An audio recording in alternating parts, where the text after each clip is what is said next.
Assalamualaikum. Hai Mira, apa kabar? Waalaikumsalam. Hai Ira, khabar baik? Lama tak jumpa. Kau sihat? Itulah lama tak jumpa sebab PKP ni. Sebenarnya sekarang ni aku rasa tak sihat lah. Sebab ni jugalah aku video call kau. Oh, ya ke? Tak sihat macam mana tu? Aku kena chicken pox lah Mira. Sekarang ni dah masuk hari ketiga. Macam ni, aku nak tanya pendapat kau. Sebab kau macam mahir tentang ubat-ubatan tradisional ni. So, boleh tak kau cadangkan ke aku apa ubat tradisional yang berasaskan tumbuhan yang boleh bantu sembuhkan chicken pox? Atau mungkin boleh redakan sikit pun okey. Oh, kesiannya kau. Tak apa. Macam ni. Aku ada tengok satu video ni. Dia tunjukkan satu pokok ni, nama dia pokok nim atau pokok semambu boleh redakan chickenpox ni. So, jom tengok video ni. Oh, ya ke? Okey. Okey. Okay. A very good day to my beloved lecturer, Prof. Nadia Dr. Raslida, and my lovely friends. I'm Prasanna Arya from Biomedical Science, 4th year. The purpose of this video is I would like to present one of the medicinal herbs of plants, which is Azadirachta indica. It sounds difficult, right? It's okay.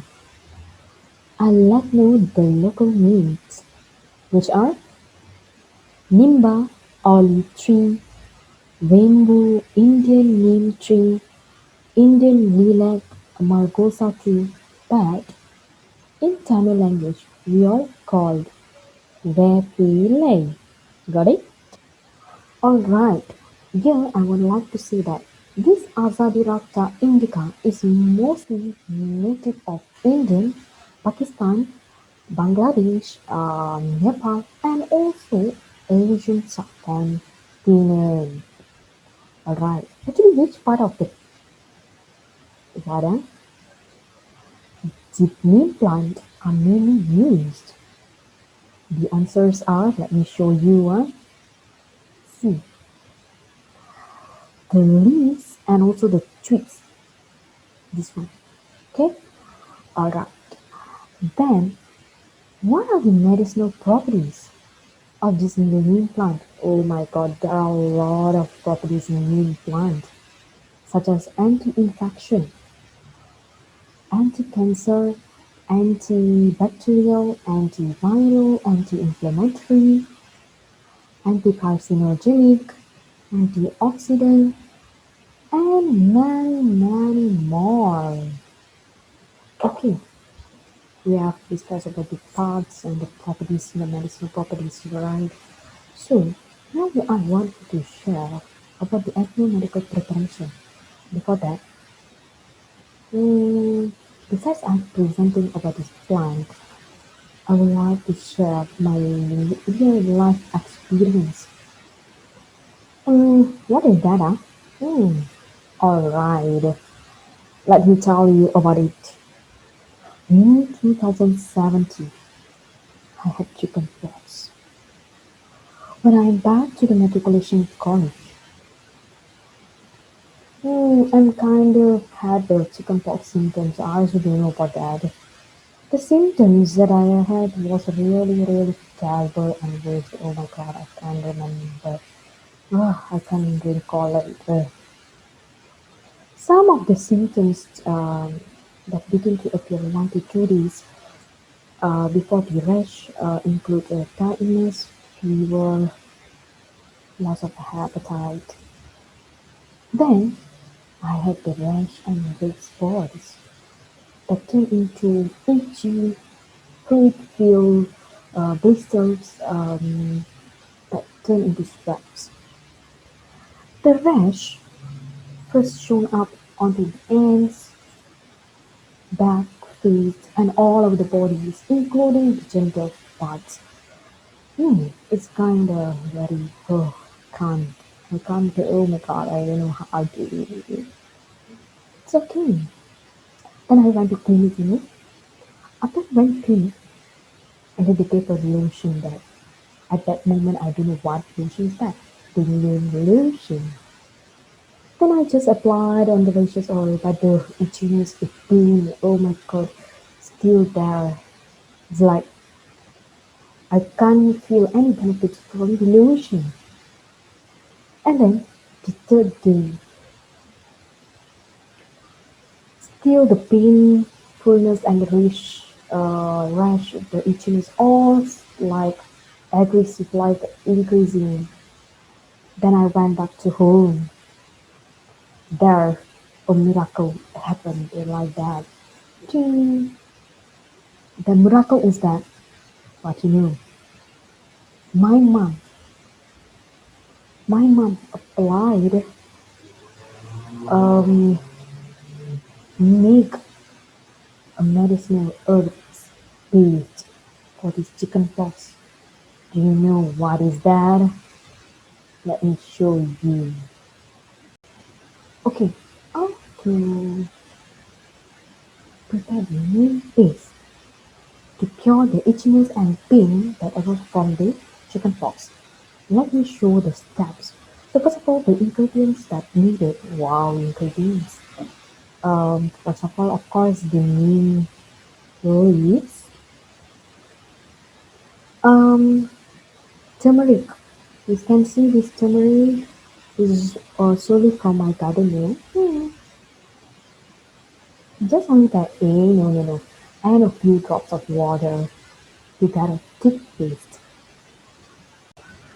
Okay. Let me show you on the steps on how to prepare it. First of all, the fresh neem leaves will be grounded in a mortar. The fresh neem leaves like this. The fresh neem leaves will be grounded in a mortar together with the turmeric. Small pieces of turmeric is enough. Small pieces according to the amount. Can be small, can be large amount, it's good. But then for I show you small amount. So small amount, just grind it like this. Together with a few drops of water to get a thick paste. Then just grind it. After that, you will get a smooth thick paste. Whereby like this, you can see this here, smooth thick paste. Just take it a bit of it, then apply it on the skin like this. Okay, then um, after that, after few hours, let it dry. Then take a fresh bath. The results is very wow like that because me myself I experienced it like after I took bath, it's really the itchiness, the painfulness, everything gone like a blink of eyes. Okay, like that. So after that, suddenly there is a question pop up right where I got this information. Okay, I share with you guys. I have got this information from my mother. Because this is known as Indian traditions and culture. Why I say it so? Because actually this is since my great grandparents. Um, like it is known as cultural practices and beliefs to its default. So whenever there is a chicken pox, the Indian peoples usually the main things that they will find first is the neem leaves. Neem leaves is the most important for this chicken pox that caused by the varicella zoster virus VZV. Okay, let me talk. Hmm, let me share with you. I'll relate this with the healing properties with this modern pharmacological term. First of all, I want to share with you this anti-inflammatory that I found in one of the articles. This means it plays a role as an anti-inflammatory while the regulation of the pro-inflammatory enzymes activities, including cyclooxygenase, lipooxygenase enzyme. The other one is what the role of neem in dentistry. Have you heard about this before? Right. This is also another like Indian culture in ancient time when there is no toothbrush, you know that. Where the peoples in ancient time, the Indians, they used the twigs, this one, to to brush their teeth, you know. And now, in this modern era, there is a study that was made to assess the effect of neem based on Mount Trees regarding its anti-gingivitis effect. Fortunately, wow, the study confirmed that um, this neem plant mount rings is equally effective in reducing periodontal illnesses as chlorhexidine. Another properties that I want to share with you is antimicrobial. The neem and its ingredients play a role in inhibition of the growth of numerous microbes such as viruses, bacteria, pathogenic fungi, and many more. So one of its is antibacterial activity. The neem extracts the process compounds that contain antibacterial properties that can potentially be useful to control the foodborne pathogens and also spoilage organisms. Other than that, there is also antiviral activity. For example, the neem bark extract significantly block the HSV1 entry into the cells at a concentrations that range from 50 to 100 microgram per milliliter. Then this blocking activity of the neem bark extract was noticed when the extract was pre-incubated with the virus but not with the target cells, suggesting a direct anti-HSV1 property of the neem bark. So, yeah, these are some of the healing properties that I can relate with the modern pharmacological term. So, to conclude, neem leaves the medicinal plant with a huge amount of the healing properties have given us many advantages to the people's life. Mm. So, I hope that you enjoyed this video and don't forget the tips and homemade remedy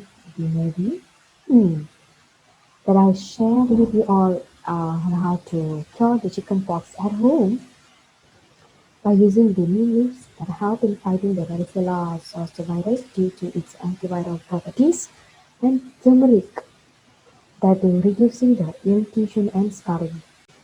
That's all. Thank you and stay safe. Be home. Bye.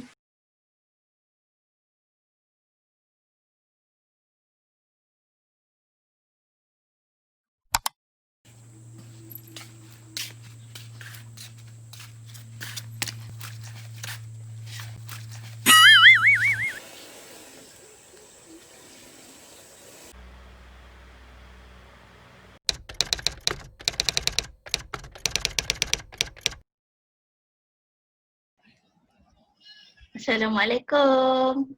Hai Mira, apa khabar? Waalaikumsalam. Hai Ain, khabar baik. Kenapa ni tiba-tiba video call?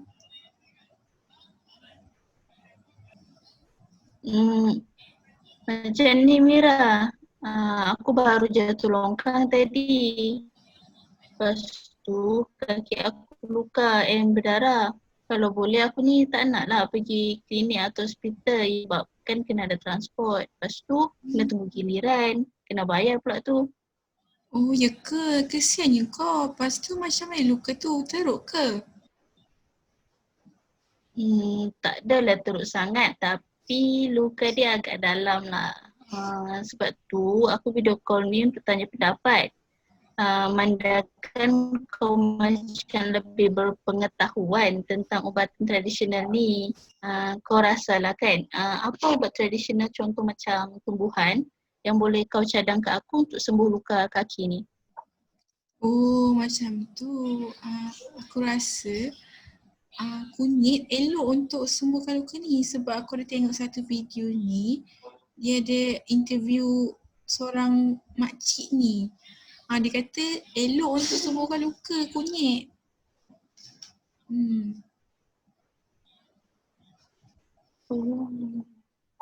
Oh, video ke? Jom tengok video ni. Hello and hi. Today we're gonna learn about turmeric.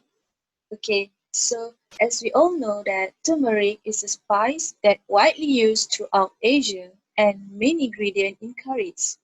Due to its yellow color, it's sometimes referred to as Indian saffron.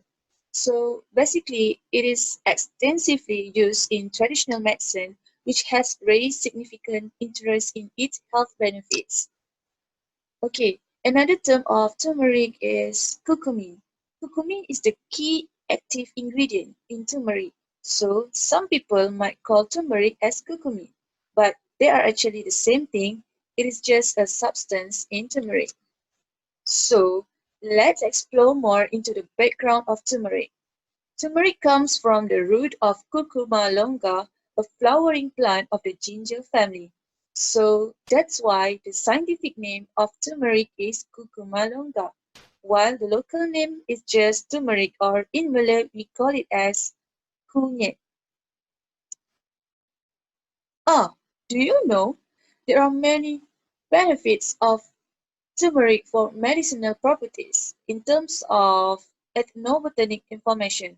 So if you want to know more, what are they? Let's watch this video of a girl interviewing her auntie to explain more about its benefits. And she will also bring us to experience ourselves on how to prepare the turmeric by our own. So let's watch.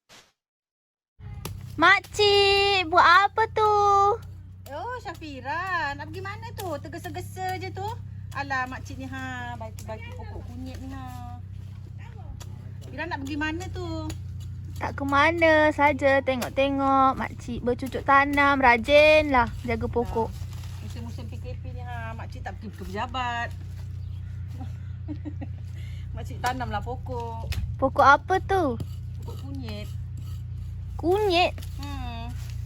Oh, kebetulan kawan saya pun mencari pokok kunyit. Oh, untuk nak buat apa tu? Dia baru jatuh longkang.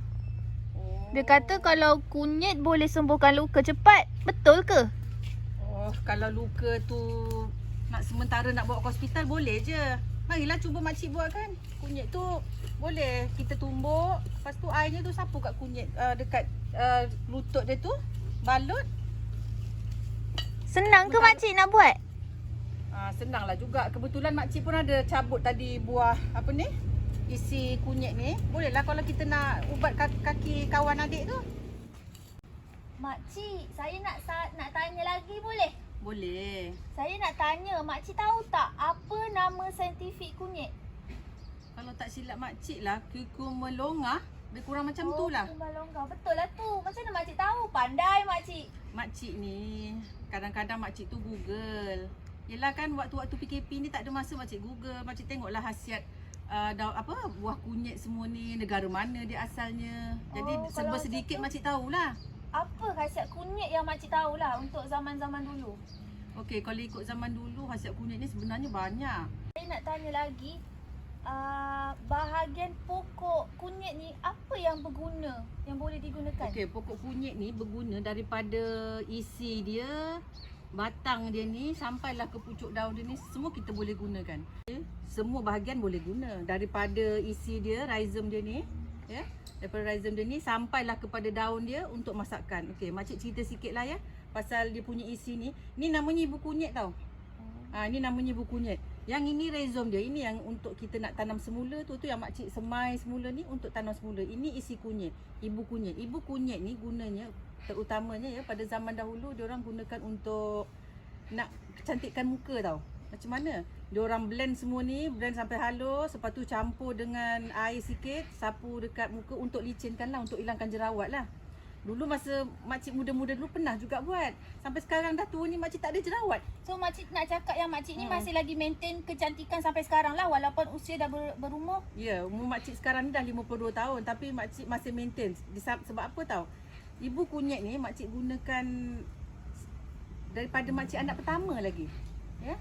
Sebulan sekali selepas untuk kebaikannya, macam wanita selepas datang haid tu, sebulan sekali kita untuk cuci usus kita, cuci rahim kita, makan ibu kunyit ni dengan cara tumbuk, tapis dan minum je airnya. Kalau nak tambah sedap lagi, makcik campur madu ataupun gula merah, asam jawa. Jadi dia tak adalah rasa sangat dia punya bau kunyit tu. Kunyit sebab ada getah tau. Bila ada getah dia ada bau sikit. Dan untuk wanita bersalin juga, kalau lepas berpantang 44 hari tu ya, biasanya minum ni lah ibu kunyit ni, benda yang sama juga, tumbukkan, tapis, minum dengan asam jawa dengan madu. Memang bagus untuk nak kecutkan rahim. Ya? Banyaknya makcik cakap. Saya tanya sikit je. Okey, sebab makcik memang mengamalkannya daripada muda dulu, Dek. Sampai sekarang makcik amalkan. Makcik buat jus. Lagi-lagi musim-musim PKP ni kan makcik tak pergi ke pejabat. Jadi makcik buatlah benda-benda semua. Inilah hasil-hasil PKP ni, tak sangka pula boleh subur. 3 bulan, 2 bulan dah cantik dah. Asalnya makcik tanam isi lah. Balik ke pasar, makcik ambil isi ni, makcik tanam kat situ. Okey, daun. Maksudnya daripada pokok kunyit tu sendiri banyak menghasilkan khasiat dan berguna kepada kita semua Ya. lah. Macam mana? Okey, saya nak tanya. Macam mana makcik tahu khasiat-khasiat pokok kunyit ni? Sejak dari bila tu? Okey, ini makcik daripada tahu dulu sejak daripada zaman turun-temurun family makcik lah.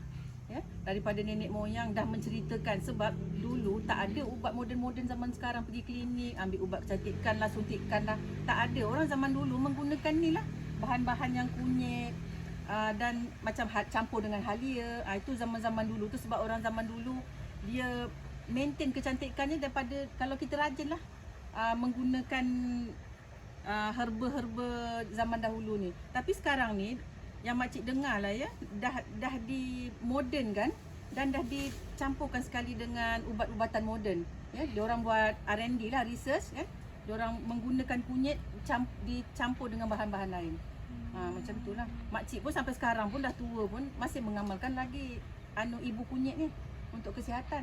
Ya? Kalau macam tu boleh tak saya nak minta makcik demonstrate sikit macam mana kita nak prepare kunyit tu untuk kegunaan kita? Oh, kebetulan memang makcik pun nak buat juga untuk jamu ni. Eloklah sebab kalau macam tu. sebab ada anak saudara tu baru lepas bersalin.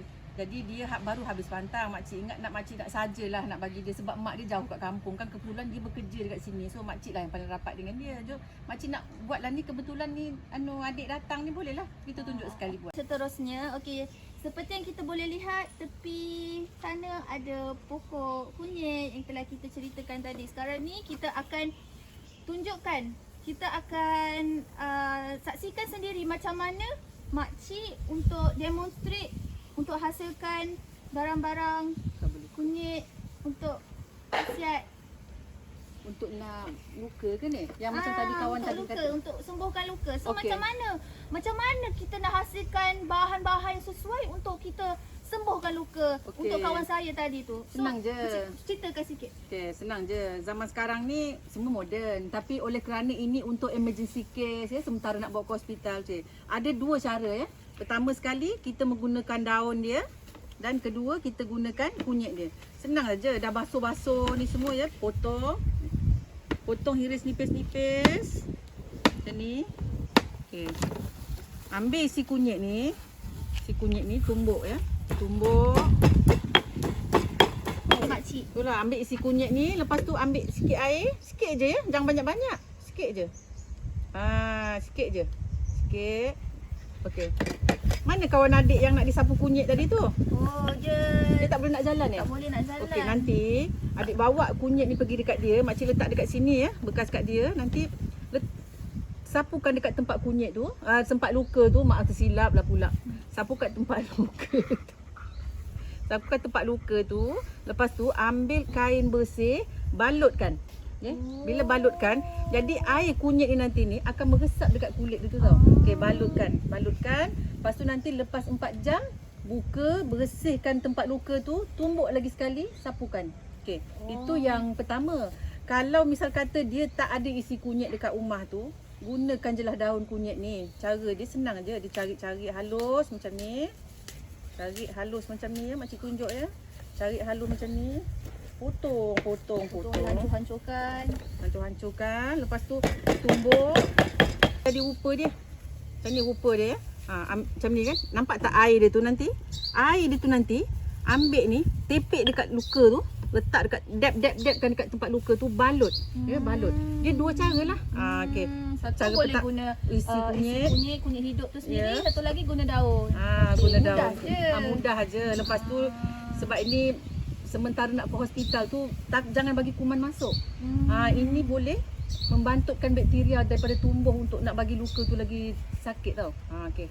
Cut. Okey, so sekarang kita akan saksikan macam mana kunyit digunakan untuk pembuatan jus. Okey, boleh tak makcik ceritakan sikit macam mana kita nak hasilkan jus melalui kunyit?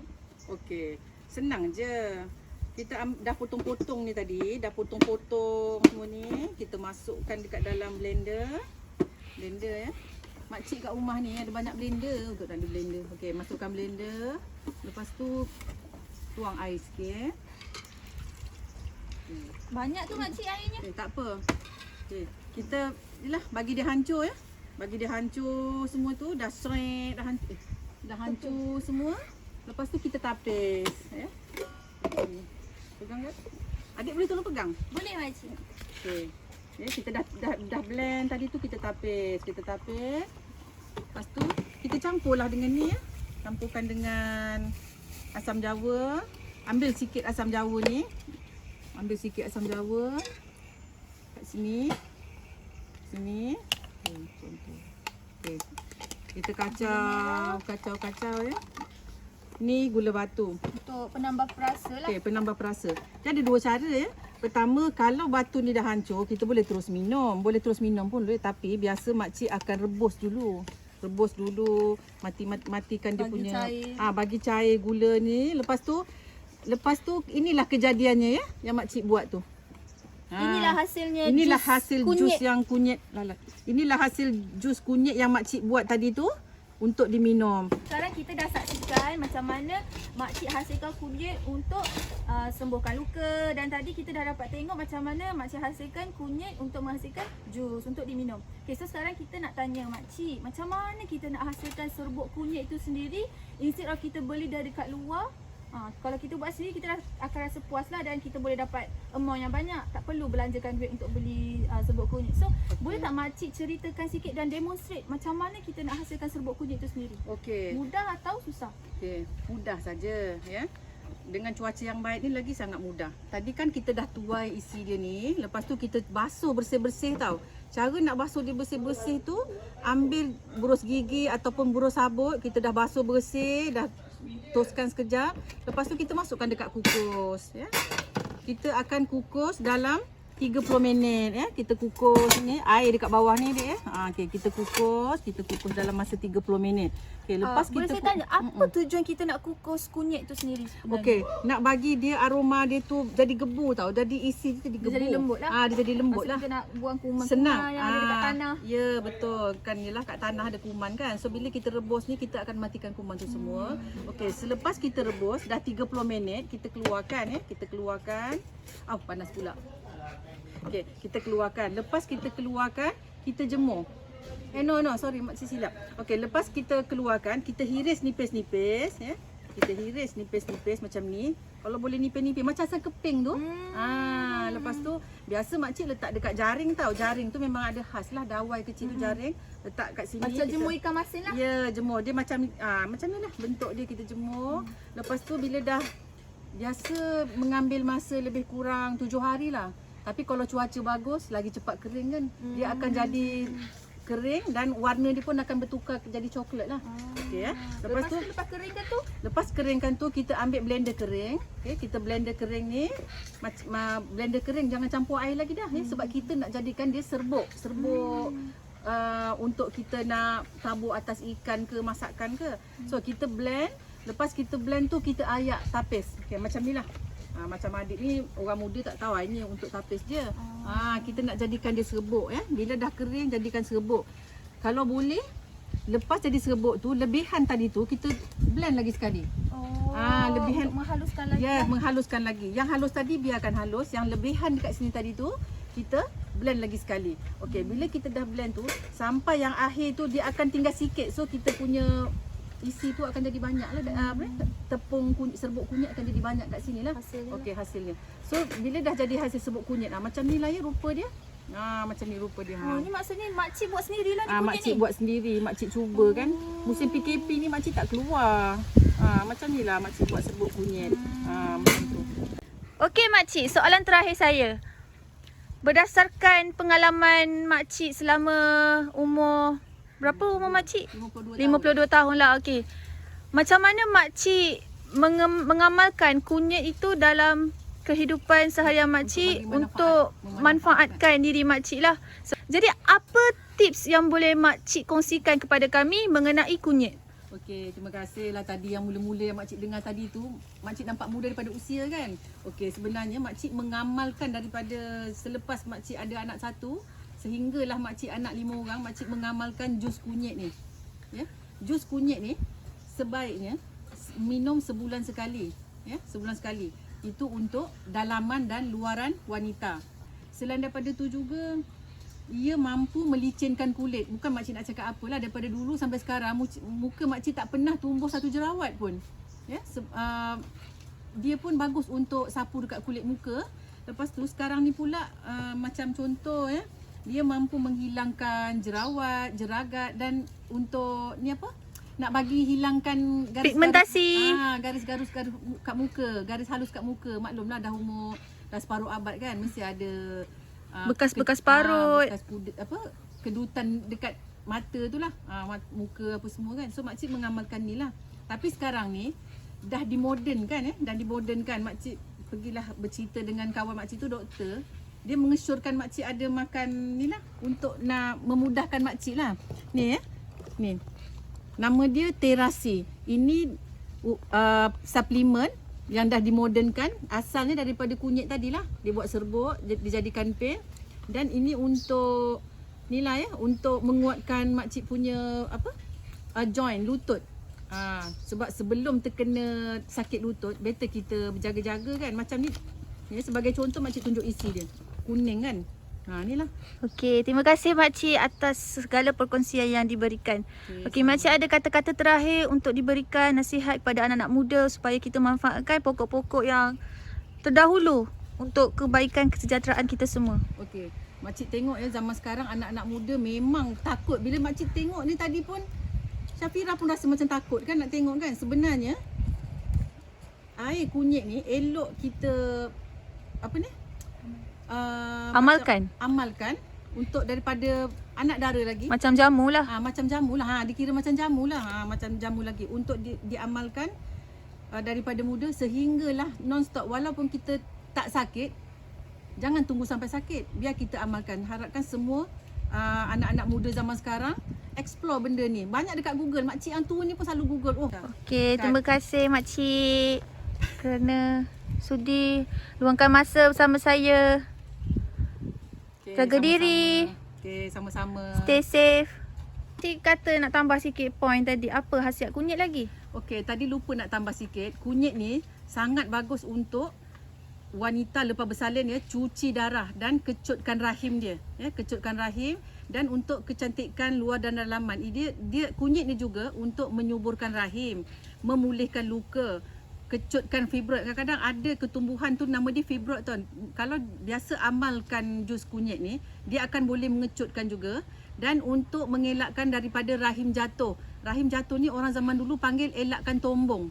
Ya, lepas bersalin kalau tak pandai jaga apa semua, rahim kita boleh jatuh. Tu namanya tombong. Selain daripada itu, ia boleh membuang angin sebagai detox lah untuk nak kuruskan badan. Okay? Selain daripada itu, dia jadi antiseptik luka. Luka untuk supaya bakteria tak masuk. Selain daripada itu, last sekali ini yang paling bagus sekali untuk wanita ialah menaikkan seri wajah. Okey, itu je. Tadi lupa nak cakap.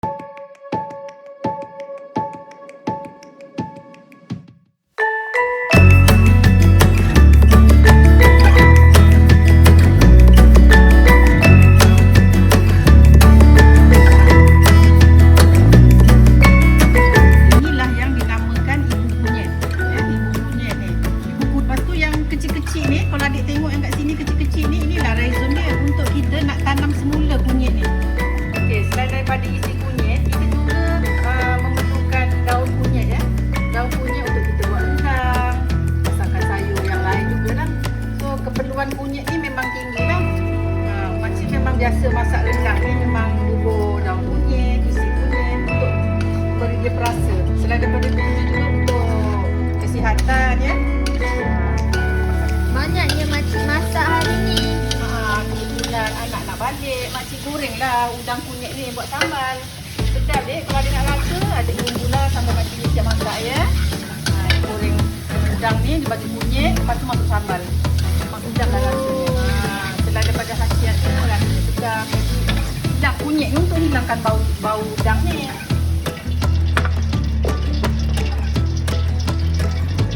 Okay, makcik nak goreng ikan. Goreng ikan pun guna serbuk kunyit ya.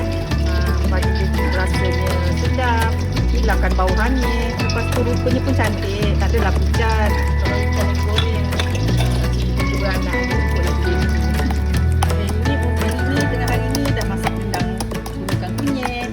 Sekarang ni kita nak goreng tempe. Tempe ni yang tempe kacang soya tu kalau digoreng dengan kunyit ni, wah sedap. Khasiatnya pun cantik dan colournya pun cantik. Hi, we are back.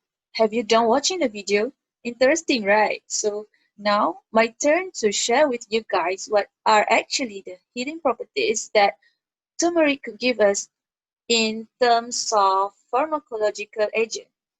Okay, there are 16 general of healing properties of turmeric in modern pharmacological terms.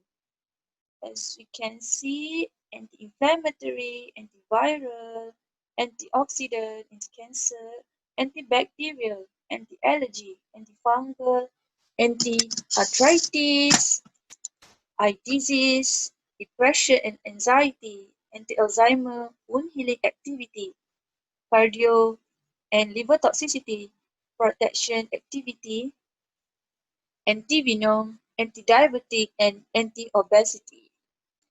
Okay, the first point I would like to explain here is about antiviral. It has been demonstrated that curcumin as a plant derivative has a wide range of antiviral activity against different viruses such as papillomavirus, influenza virus, hepatitis B virus, adenovirus, or even respiratory syncytial virus, or we call it as RSV.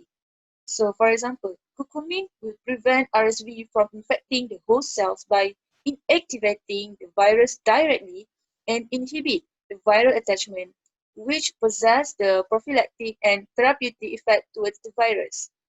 The antiviral effect of curcumin was a dose-dependent manner. So, the second point for healing properties is anti-inflammatory. Curcumin possesses significant anti-inflammatory activity in acute as well as in chronic models of inflammation. It may exert its anti-inflammatory activity by inhibition of a number of different molecules that play a role in inflammation. So, curcumin has been shown to regulate numerous transcription factors, cytokine, protein kinase, adhesion molecules, and enzymes that have been linked to inflammation. Therefore, curcumin is able to suppress inflammation through many different mechanisms. Okay, the third point is anti-cancer. In vitro and in vivo studies have indicated that curcumin prevents carcinogenesis by affecting two primary processes, which are angiogenesis and tumor growth. The efficacy of cancer drugs might restrain due to multi-drug resistance, often associated with chemotherapy. So, to overcome these issues, the primary strategy of combination chemotherapy along with drug delivery systems using nanoparticles is being actively explored. So, many studies have pointed out anti-cancer activities of curcumin alone or in combination with conventional chemotherapy drugs in treatment of cancer and its cancer-related complications. This combination chemotherapy design involves an understanding of several principles like non-overlapping toxicity, non-cross resistance, and enhanced tumor cell killing efficacy. The next point is about antibacterial. Okay, bacterial growth was suppressed almost completely at very low dosage of curcumin. On the other hand, curcumin polymyxin B combination used clinically for topical therapy to treat or prevent traumatic wound infections of the skin. It will not only increase the spectrum of activity to include gram-positive bacteria, but also combat those isolated resistant. Therefore, this combination may also reduce the emergence of resistant isolates during treatments due to the multiple antimicrobial targets of dual drug therapy and is the selective pressure produced by broad-spectrum antibiotics. Okay, the last point is about anti-arthritis. Okay, let's see how it works. Okay, curcumin treatment was carried out on patients with active rheumatoid arthritis and compared with diclofenac sodium reference group, which is a drug that is used to treat the symptoms of rheumatoid arthritis. Interestingly, the curcumin group showed the highest percentage of improvement in overall rheumatoid arthritis scores, and these scores were significantly better than the patients in the diclofenac sodium group.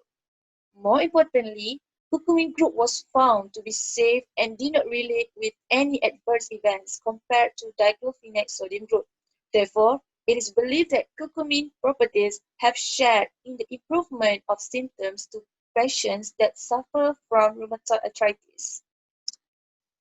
Finally, we come to the end. In conclusion, curcumin, aka turmeric, has shown worldwide use for its complete benefits for health.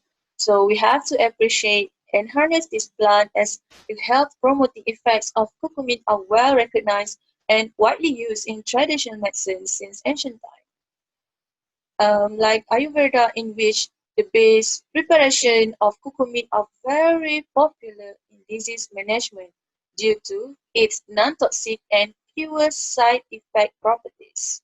So with that, let's stay healthy with turmeric.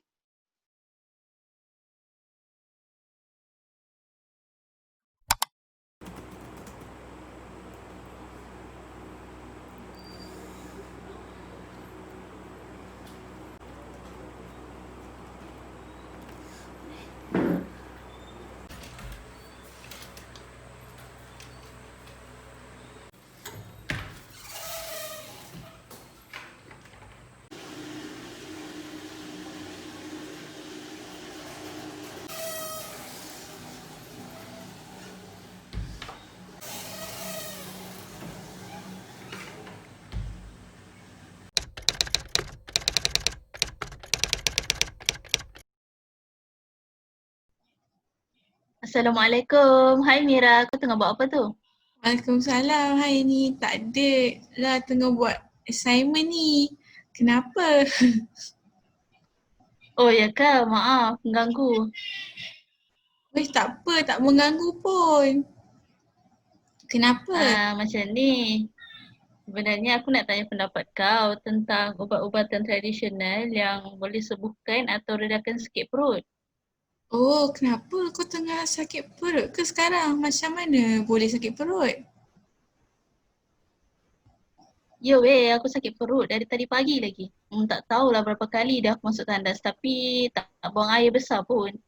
Aku pun tak pasti sebab apa tapi rasanya perut aku masuk angin. Oh, ya ke? Kalau macam tu, ada satu pokok ni yang boleh hilangkan rasa sakit perut tu. Ada satu vlog ni dekat YouTube.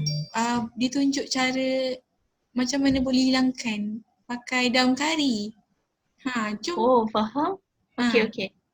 Jom tengok video ni. Okey, jom. Hi everyone, this is Karen, and if you're new to my channel, please subscribe and like this video. Thank you.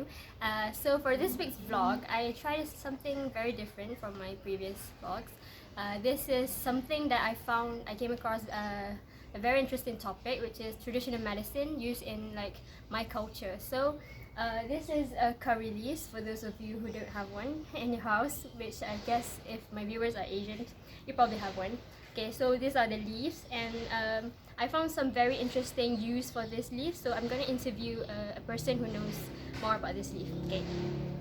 Okay, so I'm back with my curry leaves expose. Okay, so today I'm interviewing someone who has very extensive knowledge on this leaf. Okay, so let's meet her.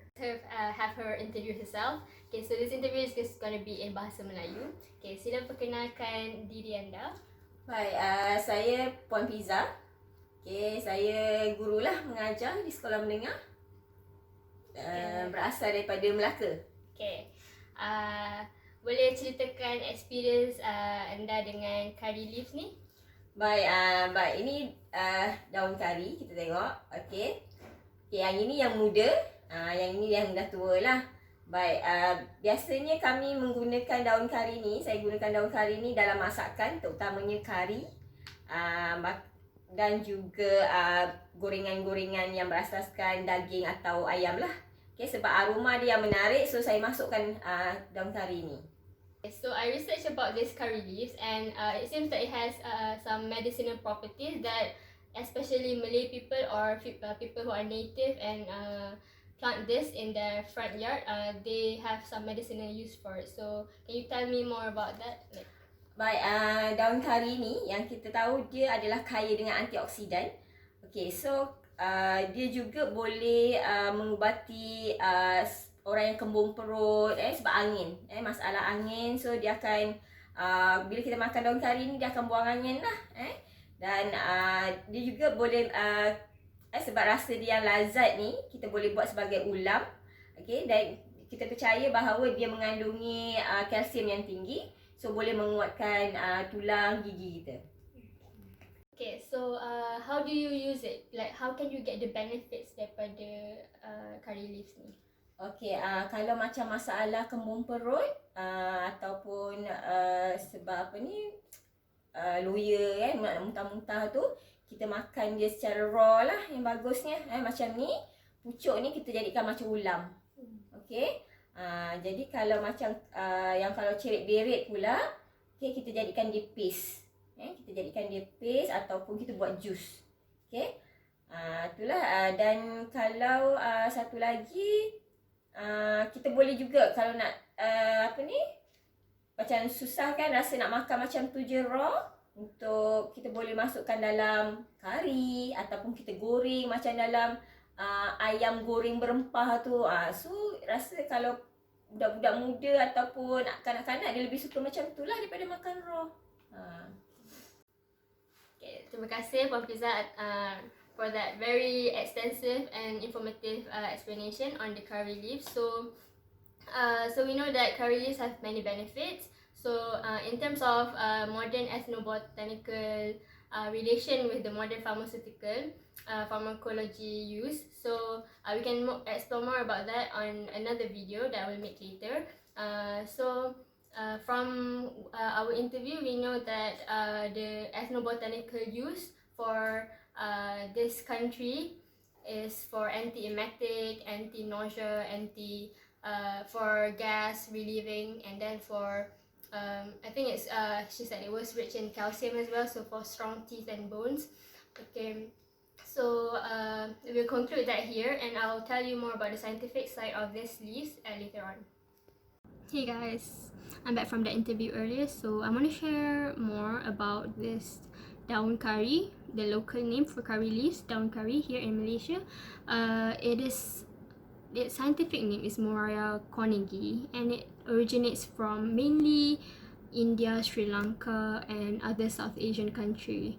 And then it is brought here to Malaysia by immigrants, of course, so the migratory pattern follows Indian workers. And so since we have Malaysian Indians here, they brought curry to us, and we start planting curry leaves, and it becomes part of our culture as well. So we have many traditional uses for it, or the term is ethnobotanical uses. As from the interview earlier, it is said that it is used for anti-emetic, for relieving gas, for anti-diabetic, and I also researched a bit more, and it is said that the native country where curry leaves came from, so the South Asian country, they use it for hair loss, they use it for anti-inflammatory as well, and other uses that we'll dive deep into that later. But for Malaysia particularly, it is used for the one that said in the interview. Okay, so for ethnomedical preparation, this is how the Malaysian population uses the daun kari. For it is prepared differently according to the users. Okay, so for stomachache or carminative users to relieve gas, constipation, diarrhea, and so on, it is eaten raw. So and then you can like mix it with salad, I guess, if you don't like the taste, the bitter taste. Yeah, it is. You can eat it raw. For the anti-diabetic, the interviewee said that you can juice the curry leaf, the daun curry. You can make a juice out of it, or you can like boil it and drink the water. And then for hair loss and anti-inflammatory, I found that in this journal that you can make paste from it. So you just grind it up with mossel and pastel and mortar. Yeah, pestle and mortar. You can grind it up with pestle and mortar, and yeah, just make a paste out of it and just slather it on your hair, your skin, wherever it is you want, and then it can work its magic there. And then so the sources that I got all this information from is of course the interview earlier, Adam Pizza, and this article from Journal of Pharmacognosy and Phytochemistry, which is pharmacological review on Muraya Konigi, daun kari. I will share you the link down below, the link to the article. Okay, so what else? I think that's about it for daun kari. I hope you can include this in your diet. It has lots of benefits for your gut health, for everything really, and it also is tasty and can make your dish smells nicer. It smells like home to me, because we like to put daun curry in like almost every single dish, and I love eating it with like frying it, although that might not be healthy because of all the oil, but I love eating it fried. And then yeah, I think the most important part of daun curry is its carminative property for gut health, for digestive problem. So the carminative, it just releases gas, and I have